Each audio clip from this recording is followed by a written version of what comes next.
Kung isa kang ina, sigurado akong kukulo ang dugo mo sa topic natin ngayon. Isa na namang minor de edad na dalagita ang natagpo ang wala ng buhay at nakabaon na sa ilalim ng lupa sa Davao del Norte. Natagpuan ng mga otoridad ang bangkay ng isang 14 na taong gulang na dalagita na inilibing sa sagingan sa barangay Little Panay sa Panabo City, Davao del Norte. Ang kawawang biktima ginahasa muna bago pinatay ng kanyang stepfather. Samahan niyo po akong talakayin ng isa sa mga kahindik-hindik na krimen na pinagpipiestahan ngayon sa social media at talaga namang nag-iwan ng galit lalo na nga sa mga residente ng Little Panay, Panabo City, Davao del Norte.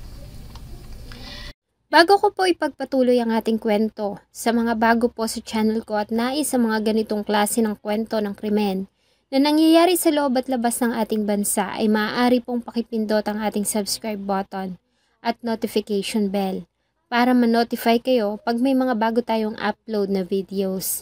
Patawarin niyo po ako, pasensya, patawarin niyo ako sa aking nagawa. Yan lang ang paulit-ulit na binibigkas ng 40 years old at dating OFW na si Mark Platinka Bernabe sa tuwing kakausapin ito ng mga reporters at media. Subalit paulit-ulit man itong banggitin ang salitang patawad ay hindi ito sapat para maibsan at mawala ang sakit na nararamdaman ngayon ng mga taong nagmamahal sa dalagang si Ashley. Ang pamilya nila Ashley ay native ng Panabo City, Davao del Norte. Lumaki si Ashley sa pagmamahal ng kanyang ina na gagawin ng lahat para sa kanyang magandang kinabukasan. Nang maghiwalay ang kanyang mga magulang ay sumama si Ashley sa kanyang ina. Bagamat hiwalay na ay patuloy niya namang nakakausap at minsan ay nakakasama ang kanyang tunay na ama. Dinagtagal ay nagkaroon na ng sarili at kanya-kanyang pamilya ang kanyang mga magulang. Nag-asawa na rin ang kanyang ina sa katauhan ni Mark Bernabe. Sa kabila ng pagkakaroon ng bagong asawa ay nanatili si Ashley sa piling ng ina at ng stepfather. Ayon sa mga nakakakilala sa pamilya ay maayos naman ang naging pagsasama ng dalawa at itinuring ding parang tunay na anak ni Mark si Ashley. Nagtrabaho si Mark bilang OFW sa Japan at nang matapos ang kontrata ay bumalik ito ng Pilipinas at nagdesisyon ng manatili roon. Matapos na makapagpundar ng maliit na lupang maaari niyang pagtamnan ng mga gulay at saging. Subalit dahil sa hirap ng buhay at sa lumalaking pangangailangan ng anak na si Ashley na nasa junior high school na, ay nagdesisyon naman ang ina nito ng mga ibang bansa para magtrabaho. Naiwan ang dalaga sa kanyang amain.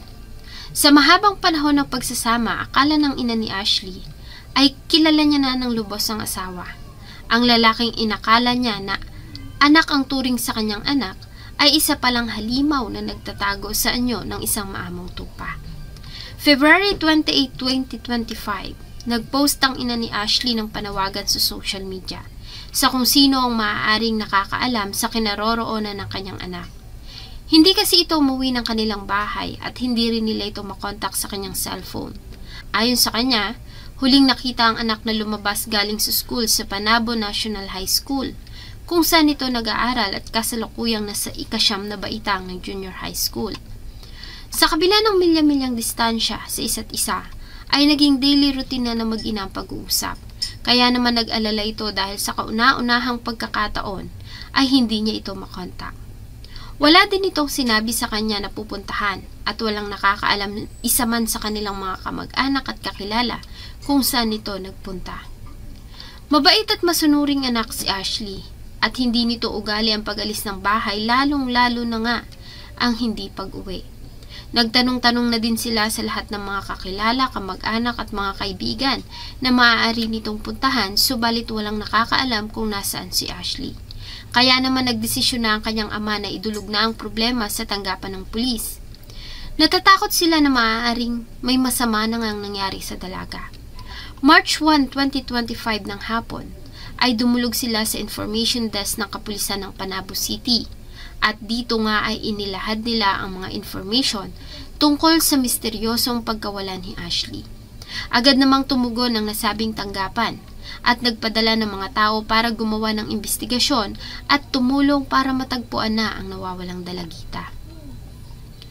Habang nagsasagawa ng investigasyon ay ilang mga nakakabahalang impormasyon ang kanilang nalaman. Ilang mga witnesses kasi ang nakapanayam ng mga pulis na nagbigay ng mga salaysay. Lahat sila ang tinuturong huling nakasama ng dalagita bago ito mawala ay ang stepfather nito na si Mark Bernabe. Ayon sa pinagsama-samang salaysay ng mga testigo, huling nakitang buhay ang dalaga noong bandang alas 3 ng hapon ng February 28, 2025. Nakasuot ito ng uniform at pauwi na ng kanilang bahay.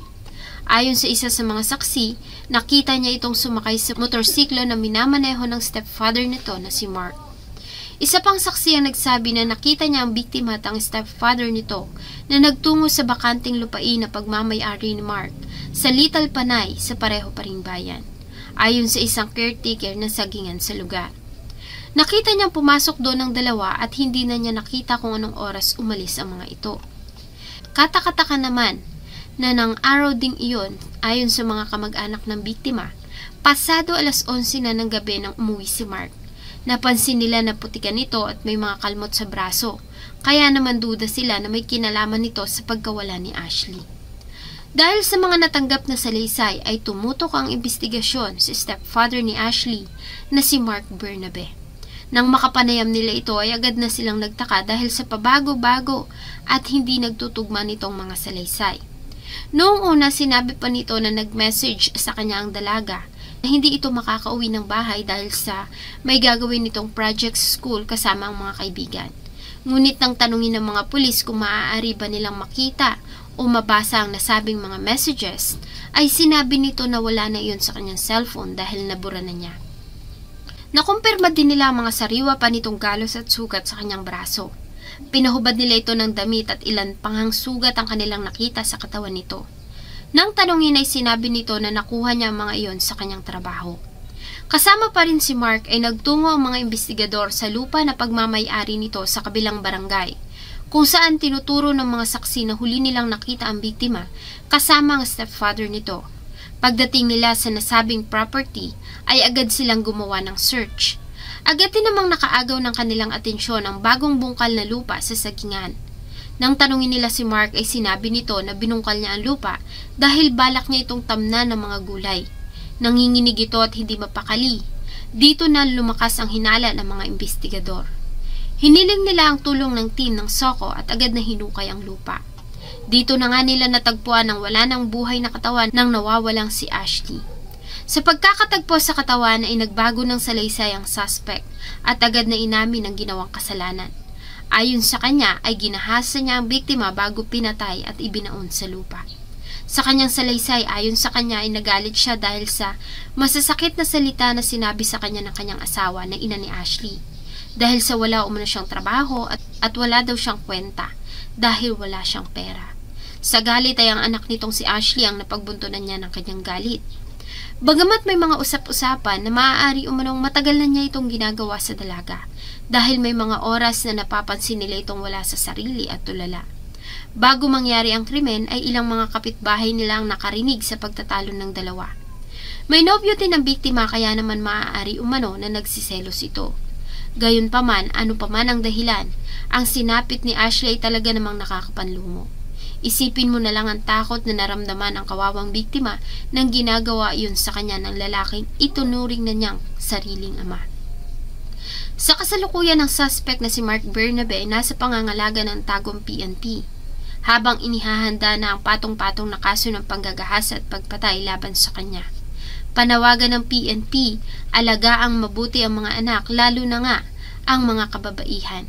At huwag basta-basta ipagkakatiwala sa mga taong hindi mo lubos na kilala. Dahil sa panahon ngayon, tulad ng parati nating sinasabi, maraming masasamang lobo ang nagtatago sa anyo ng maamong tupa at agad na sasalakay sa oras na hindi inaasahan. Sana po ay nagustuhan nyo ang isa na namang kwento na akin pong ibinahagi. Marami pong salamat sa inyong patuloy na pagtangkilik sa akin pong mga videos. Huwag niyo pong kalimutang mag-iwan ng inyong saloobin at suggestion sa atin pong comment section. Thank you so much po and see you on my next video.